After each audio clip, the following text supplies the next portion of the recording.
Perched on a rugged headland overlooking the icy waters of the Oslo fjord stands a fortress that has never once fallen in battle. For over 7 centuries, it has been the silent guardian of Norway's capital. Kings ruled from here, enemies laid siege to its walls, and prisoners trembled within its shadow. From a medieval stronghold to a grand royal residence, Akershus Fortress is not just a collection of ancient stones. It is the very key to understanding Oslo's survival and Norway's enduring spirit. Join us as we unlock the secrets of this legendary fortress. Our story begins around the year 1299.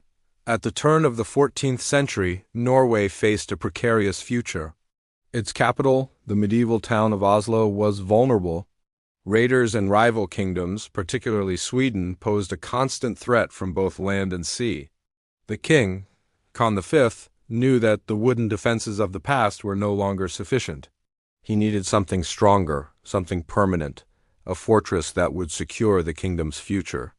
The location he chose was a stroke of strategic genius, a rocky outcrop known as Akershus jutting out into the fjord.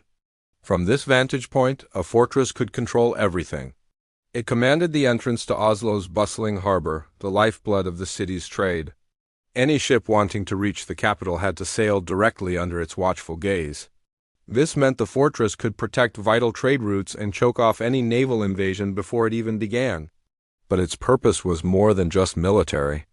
By building this monumental stone castle, King Khan was making a powerful statement. He was centralizing power and establishing Oslo as the undeniable political heart of his kingdom. Akershus wasn't just a fort. It was the king's new seat of power, a symbol of royal authority that loomed over the city. Its construction marked a pivotal moment in Norwegian history, signaling the end of the age of wooden forts and the dawn of the era of mighty stone castles designed to last for eternity. As the centuries rolled on, Akershus Fortress evolved from a purely defensive structure into the very center of medieval Norwegian life. It became a dual-purpose complex, a formidable military stronghold and a magnificent royal palace. Within these stone halls, kings held court, governed the kingdom, and made decisions that would shape the course of Norwegian history. Imagine the lavish banquets, the political intrigue, and the daily life of the royal family playing out against the backdrop of these thick, protective walls. But peace was never guaranteed. The fortress's strength was tested time and time again. Ambitious neighbors, especially the Swedes, repeatedly tried to conquer Oslo, launching fierce sieges against Akershus. Yet every single attack failed. The fortress held firm, its strategic placement on the headland, and its robust medieval engineering making it virtually impregnable to the siege tactics of the day. Attackers found themselves exposed to fire from the fortress walls as they tried to assault the city. Akershus never fell to a foreign enemy by force, earning a legendary reputation for invincibility that bolstered the morale of the entire nation. It was more than a castle. It was the unyielding heart of Norway. By the early 17th century, the world was changing. The medieval era was giving way to the Renaissance, and warfare was being revolutionized by the power of gunpowder and cannons. A new, ambitious monarch, King Christian IV of Denmark-Norway, recognized that Akershus needed to adapt or become obsolete. He embarked on a massive project to transform the weathered medieval stronghold into a modern, sophisticated royal residence and fortress fit for a Renaissance king.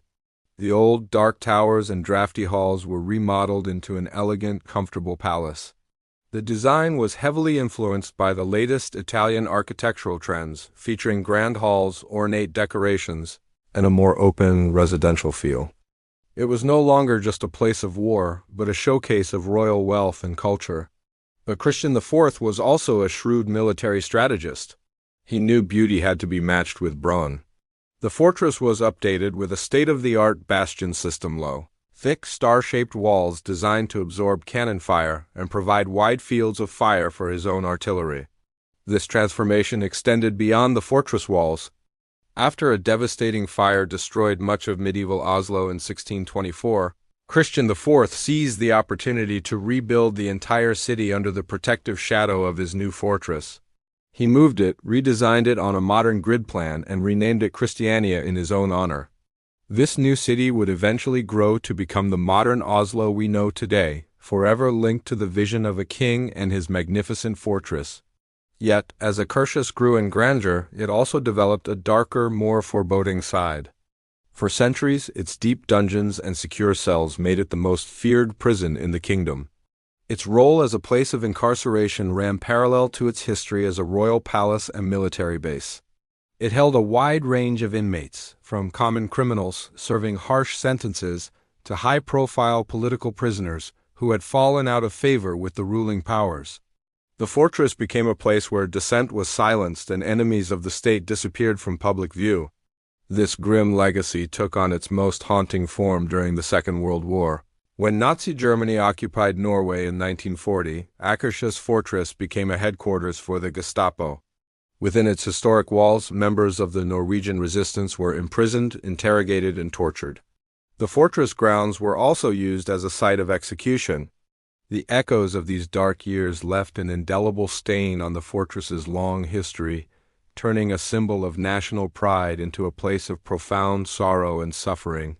These events serve as a chilling reminder of the fortress's capacity for both protection and persecution. The 5 long years of Nazi occupation were a traumatic period for Norway, and Akershus Fortress was at the center of this national struggle. Seized by German forces shortly after the invasion, it was used as a strategic military base and a brutal prison. For Norwegians, seeing their most cherished national symbol occupied by the enemy was a constant, painful reminder of their loss of freedom. But on May 8, 1945, everything changed. With the surrender of Germany, the fortress was handed back to the Norwegian resistance. This symbolic act of liberation was a deeply emotional moment for the entire country. Akershus once again stood for what it had always represented: national survival and unyielding resilience. In the aftermath of the war, the fortress played one final, somber role. It became a site of justice. Several high-ranking Norwegian collaborators, including the notorious leader Vidkun Quisling, were imprisoned and executed here. These executions marked the definitive end of a dark chapter, allowing the nation to begin the difficult process of healing and rebuilding. Akershus had weathered its greatest storm and emerged as a powerful monument to Norway's fight for freedom. Today, Akershus Fortress is a vibrant, living part of Oslo, beautifully blending its complex past with the present. It's no longer a place of war or imprisonment, but a welcoming space for history lovers, tourists, and locals alike. The fortress now serves as a fascinating museum complex. Visitors can wander through the medieval halls where kings once ruled, explore the elegant Renaissance rooms, and discover the chilling history of the prison. The site also includes the Norwegian Armed Forces Museum and Norway's Resistance Museum, each telling crucial parts of the nation's story.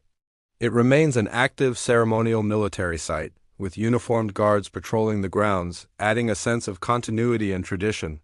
Deep within the castle is the Royal Mausoleum, the final resting place of several Norwegian monarchs, including King Khan VII, who led the government in exile during World War II. Beyond its historical significance, Akershus is also simply a beautiful place to be. Its ramparts offer some of the most stunning panoramic views of the city and the serene Oslo fjord, connecting visitors to the very landscape the fortress was built to protect. For over 700 years, Akershus Fortress has stood watch over Oslo, unbroken, unyielding, and unforgettable. It has been a royal seat, a military bastion, a prison, and a symbol of national identity. More than just a fortress of stone, it is a monument to Norway's resilience, its struggles, and its enduring spirit. It tells a story of survival, of a nation that has bent but never broken, forever guarded by its silent sentinel on the fjord. Thanks for joining us on this journey through history. If you enjoyed this video, please give it a like. And don't forget to subscribe for more stories from the world's most incredible places. See you next time.